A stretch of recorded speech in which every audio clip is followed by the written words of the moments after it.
English premier লিগে লিভারপুলের শিরোপা নিশ্চিত হয়েছে আগেই, অর্থাৎ লিগের বাকি ম্যাচগুলো তাদের কাছে নিয়ম রক্ষার, যে কারণে গতকাল রোববার বেঞ্চে থাকা ফুটবলারদের বাজিয়ে দেখতে চেলসির বিপক্ষে মাঠে নামিয়েছিলেন কোচ আর্নে স্লট। তবে পরীক্ষা নিরীক্ষা চলাতে গিয়ে ধাক্কাই খেয়েছেন স্লট। স্টামফোর্ড ব্রিজে রোববার চ্যাম্পিয়ন লিভারপুলকে ৩-১ গোলে হারিয়ে দিয়েছে স্বাগতিক চেলসি। দুর্দান্ত জয় আগামী মৌসুমের চ্যাম্পিয়ন্স লিগে কোয়ালিফাই করার পথে আরও এক ধাপ এগিয়ে গেল ব্লুজরা।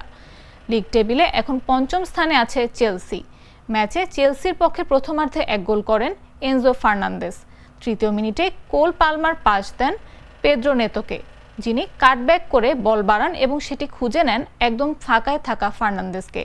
আর আর্জেন্টাইন মিডফিল্ডার নিচু শটে বল জালে পাঠান।